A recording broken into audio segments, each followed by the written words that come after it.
2026 சட்டமன்ற தேர்தல் இந்த கூட்டணி மகத்தான வெற்றி பெற்று ஆட்சி அமைக்கும் என்பதை உறுதியாக இந்த நேரத்தில் சொல்கிறேன். கலைஞர் அவர்கள் கூட 2016 பழம் நழுவி பாலில் விழப்போகிறது என்று கூட சொல்கிறார். கேப்டனுக்கு விருப்பம் இருந்தது, ஆனால் அந்த கூட்டணி அப்போ முடிவு செய்ய முடியல, இறுதி ஆகலை. இவ்வளோ நாள் நீங்கள் கேட்ட கேள்விக்கு எங்களுடைய கூட்டணி இன்றைக்கி திமுகவுடன் உறுதி செய்யப்பட்டிருக்கிறது. ஒரு கூட்டணி என்பது அது தேர்தலுக்கான கூட்டணி, அதே நேரம் தமிழக மக்களுக்கும் நாட்டுக்கும் நல்லது நடக்கணும் என்பதில் தேமுதிக என்னைக்கும் உறுதியாக இருக்கும். தேசிய முற்போக்கு திராவிட கழகத்தின் சார்பாக இன்றைக்கு திராவிட முன்னேற்ற கழகத்தினுடன் கூட்டணி உறுதி செய்யப்பட்டிருக்கிறது என்பதை மகிழ்ச்சியாக இந்த நேரத்தில் நான் ஃபஸ்ட்டு தெரிவித்துக் கொள்கிறேன். தொடர்ந்து பத்திரிகை நண்பர்களாகிய நீங்கள் தொடர்ந்து இந்த கேள்வியை என்னிடம் பல மாதங்களாக கேட்டுக்கிட்டு இருந்தீங்க. உங்கள் அத்தனை கேள்விகளுக்கும் இன்றைக்கி ஒரு தீர்வு கிடைச்சிருச்சு. நான் உங்ககிட்ட சொன்னேன், உங்களை அழைச்சி பேசி நிச்சயம் உங்கள் முன்னாடி நான் அறிவிப்பேன்னு. ஸோ அங்கே உறுதி பண்ணிட்டு தான் நான் அறிவிக்கணும். எனவே அங்கேயும் நான் பேசினேன் உங்ககிட்ட. இன்றைக்கி தலைமை கழகத்திலேருந்து உங்களுடன் பேசுகிறேன். இது ஏன் இந்த டிசிஷன் நீங்கள் அடுத்த கேள்வி கேட்கலாம். நம்ம இந்த முறை நான் உங்கள் எல்லாருக்கும் சொன்னது மாதிரி நாங்கள் வாக்கு பெட்டி வச்சு அனைவருடைய கருத்தை நாங்கள் கேட்டோம். அந்த வகையில் நம்மளுடைய தேசிய முற்போக்கு திராவிட கழகத்தினுடைய அனைத்து மாவட்ட கழக செயலாளர்கள் அவங்க மாவட்டத்தில் நம்ம ஒன்றியம், நகரம், பேரூர், கிளைக்கழக தொண்டர்கள், நிர்வாகிகள் எல்லாரையும் கலந்து பேசி அந்த மாவட்டத்தினுடைய அந்த முடிவாக அன்னைக்கு வாக்கு பெட்டியில் செலுத்தினாங்க. அதில் நீங்கள் கேட்டீங்க யாருக்கு எல்லோரும் சப்போர்ட் பண்ணுறாங்க. அப்போல்லாம் அது நான் ஓப்பனாக எல்லாம் சொல்ல முடியாது. ஆனால் இன்றைக்கி எங்கள் அத்தனை மாவட்ட செயலாளர்கள் ஒட்டுமொத்த கழகம் இன்றைக்கி விரும்பியது திமுக கூட்டணியே இந்த முறை. அதனால் கழகத்தின் முடிவு எதுவோ, கழகத்தின் விருப்பம் எதுவோ அதுவே என்னுடைய முடிவு, அதுவே என்னுடைய விருப்பமாக ஏற்றுக்கொண்டு அதை நாங்கள் இன்றைக்கி அறிவிச்சிருக்கிறோம். இது ஒட்டுமொத்த கழகத்தை சேர்ந்த அனைவரும் இன்றைக்கி சந்தோஷமாக இருக்காங்க, வரவேற்கிறாங்க. இது தேசிய முற்போக்கு திராவிட கழகம் மட்டும் கிடையாது, திராவிட முன்னேற்ற கழகத்தை சேர்ந்த அனைத்து பேருமே, அதாவது அண்ணன் ஸ்டாலின்லேருந்து கிளைக்கழக தொண்டர்கள் வரைக்கும் எல்லாருமே இந்த கூட்டணியை மிக சந்தோஷத்தோடு வரவேற்றாங்க. அவங்க கூட்டணியில் இருக்கின்ற அத்தனை தோழமை கட்சிகளும் தேமுதிக வரவே மிக மிக சந்தோஷமாக வரவேற்று ஏற்றுக்கொண்டிருக்கிறார்கள். எனவே 2026 சட்டமன்ற தேர்தல் இந்த கூட்டணி மகத்தான வெற்றி பெற்று ஆட்சி அமைக்கும் என்பதை உறுதியாக இந்த நேரத்தில் சொல்கிறேன். நீங்கள் கூட அங்கே திமுக ஆஃபீஸில் என்கிட்ட கேட்டீங்க எத்தனை சீட்டு ஜெயிப்பீங்கன்னு. நான் சொன்னதே தான் மீண்டும் சொல்கிறேன், 200+ ஜெயிச்சு அமோக வெற்றி இந்த கூட்டணி பெறும் என்பதில் யாருக்குமே மாற்று கருத்தில்லை. ஏன்னா இது ஒட்டுமொத்த கட்சிகளும் அதே போல் மக்களும் விரும்பிய ஒரு கூட்டணியாக இந்த கூட்டணி அமைஞ்சிருக்கு. கேப்டன் அவர்களும் கலைஞர் அவர்களும் பல ஆண்டுகாலமாக நட்பில் இருந்தவங்க, உங்களுக்கு தெரியும். எங்கள் திருமணத்தை நடத்தி வைத்தவரே கலைஞர் அவர்கள் தான். அறிவாலயத்துக்குள்ளே நான் போகும்போது எனக்கு கேப்டன் நினைப்பு தான் வந்துச்சு. ஏன்னா திருமணம் முடிஞ்சு எங்கள் ரிசப்ஷன் நடந்ததுமே அறிவாலயத்தில் தான் என்பது உங்கள் எல்லாருக்கும் தெரியும். பல ஆண்டுகளாக அவங்க குடும்பமும் எங்கள் குடும்பமும் ரொம்ப நெருக்கமாக பழகியவங்க தான். ஆனால் அரசியல் என்று வந்த பிறகு, கூட்டணி என்று வரும்போது எத்தனையோ முறை பேசப்பட்டாலும் அது நிறைவேறாமலேயே இருந்தது. கலைஞர் அவர்கள் கூட 2016 பழம் நழுவி பாலில் விழப்போகிறது என்று கூட சொல்கிறார். கேப்டனுக்கு விருப்பம் இருந்தது, ஆனால் அந்த கூட்டணி அப்போ முடிவு செய்ய முடியல, இறுதி ஆகலை. 10 வருஷம் கழிஞ்சு பழம் நழுவி தேன் கலந்த பாலில் இந்த முறை விழுந்திருக்கிறது. அது மட்டும் இல்லை, இது எல்லோரும் வரவேற்கின்ற ஒரு கூட்டணியாகவும் அமைஞ்சிருக்குது என்பதை இந்த நேரத்தில் நான் மகிழ்ச்சியோடு பகிர்ந்துக்கிறேன்.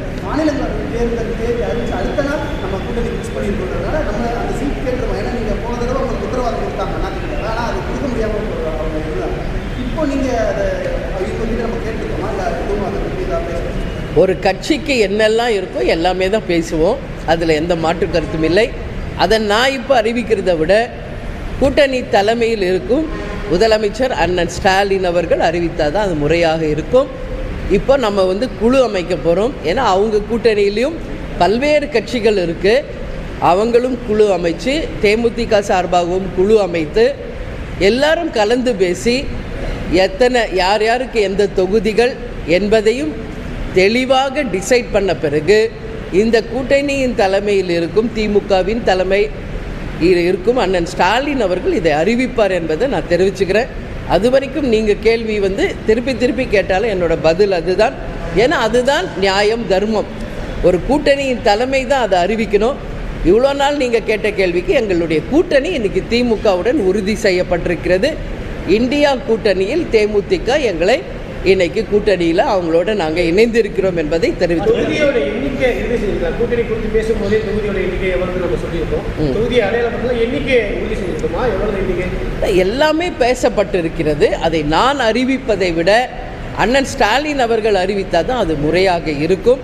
எனவே வெகு விரைவில் அந்த குழு அமைத்து அதை நிச்சயமாக அவர்கள் அறிவிப்பாங்க. அதுதான் உறுதியானது என்பது இந்த நேரத்தில் சொல்கிறேன். நிர்வாகிகளோட கலந்து ஆலோசிச்சு தான் அந்த முடிவெடுத்துன்னு சொல்லியிருந்தீங்க.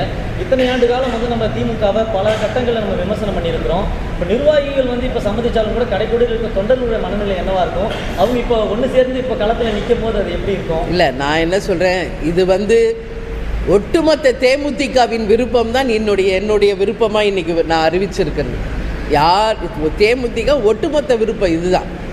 ஏன்னா எல்லாரையும் நான் கலந்து ஆலோசித்து அவங்க வாக்களித்தது ஒரு பக்கம் இருந்தாலும் இண்டிவிஜுவலாக நான் இப்போ எல்லாரும் நீங்கள் பார்த்தீங்க, நான் பயணம் போகும் எல்லா இடத்துலையும் மாவட்ட செயலாளர், ஒன்றிய, நகரம், கிளைகள் எல்லாரோடையும் நான் கலந்து பேசும்போது எல்லாருடைய மனநிலை இந்த முறை நாம் இந்த இந்தியா கூட்டணி திமுகவுடன் கூட்டணி அமைக்கணுன்றது தான் எல்லார் கருத்துவமாக இருந்தது. அவர்கள் விருப்பமே என் விருப்பம், அவர்கள் முடிவே என் முடிவு. எனவே இந்த வெற்றியை நாம் தலைவர் காலடியில் நிச்சயமாக சமர்ப்பிப்போம். அதனால தான் இப்போ உடனே தலைவரிடம் நன்றியும் சொல்கிறேன். இது அதுதான் நான் சொன்னல, கூட்டணின்னு போகிறது இது ஃபஸ்ட் டைம்.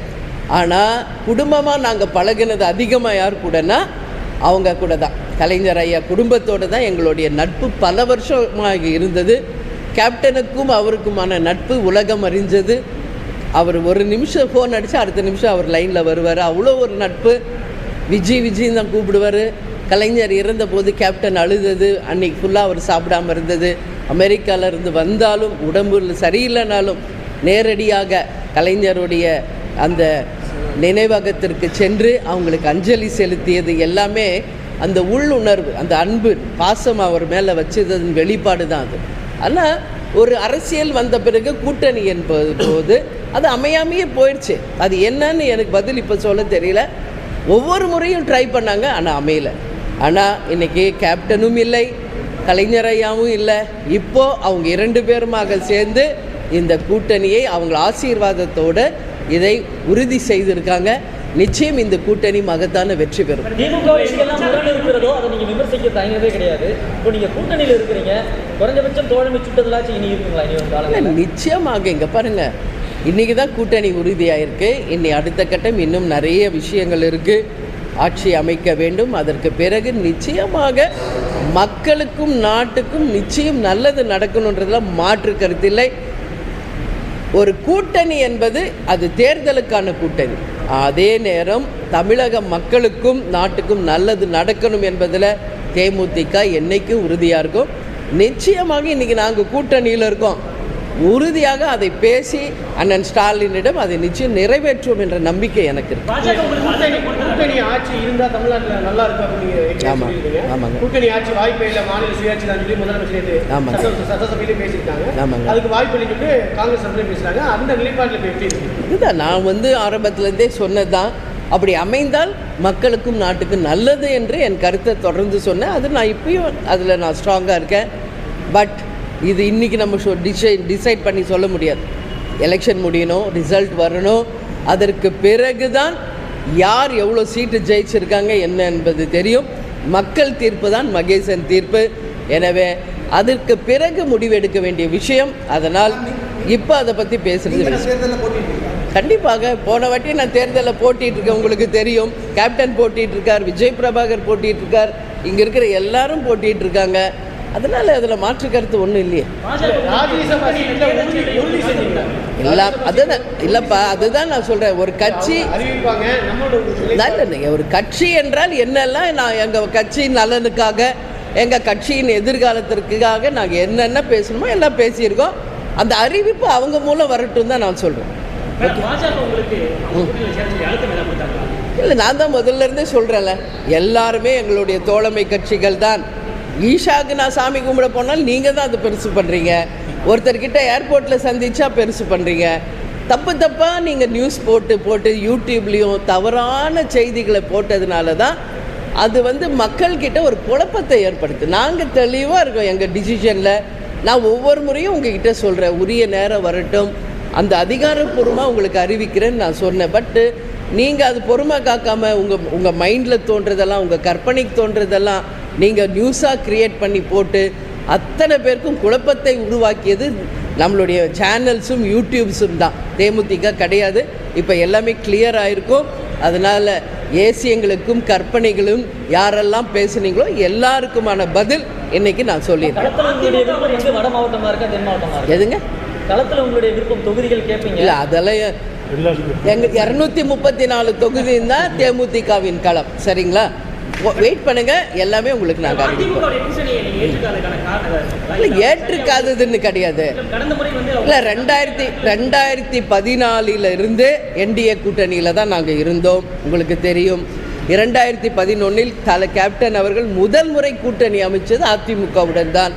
தொடர்ந்து அங்கே தான் பயணித்தோம் என்பது உங்களுக்கு தெரியும். அதனால் இந்த முறை ஏன் அப்படி போல அப்படின்னா, இது ஒட்டுமொத்த கட்சியினுடைய விருப்பம். இது இந்த முறை நாம் திமுகவுடன் கூட்டணி அமைக்க வேண்டும் என்பது ஒட்டுமொத்த கட்சியின் விருப்பம். அந்த கட்சியின் விருப்பமே என் விருப்பம், அவங்கள் முடிவே என் முடிவு. அதனால தான் இந்த டிசிஷன். ஓகே, எல்லாமே பிரச்சாரத்துக்கு நீங்கள்லாம் வரதானே போகிறீங்க, பேச தானே போகிறோம். அன்றைக்கி பாருங்கள், எல்லாமே தான் இருக்கும். ஏன் பிரச்சாரம் எப்படி இருக்குன்னு உங்களுக்கு தெரியும். ஆமாம் ஆமாம் ஆமாங்க.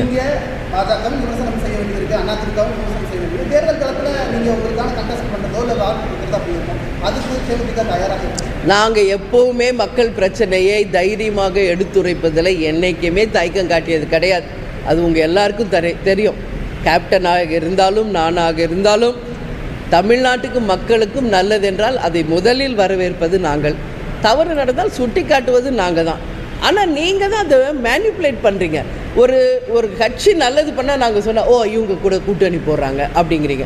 ஒரு கட்சி இது தப்பு, இது செய்தது அப்படின்னு சொன்னால், ஓ அவங்களோட கூட்டணி போல். நீங்கள் அப்படியே உங்களுடைய எண்ணம் செயல் எல்லாமே வெறும் கூட்டணியை பற்றியே இருக்குது. நாங்கள் அப்படி இல்லை. தமிழ்நாட்டுக்கு மக்களுக்கு எதெல்லாம் நல்லது நடந்தால் அதை ஃபஸ்ட்டு நாங்கள் தான் வரவேற்போம்.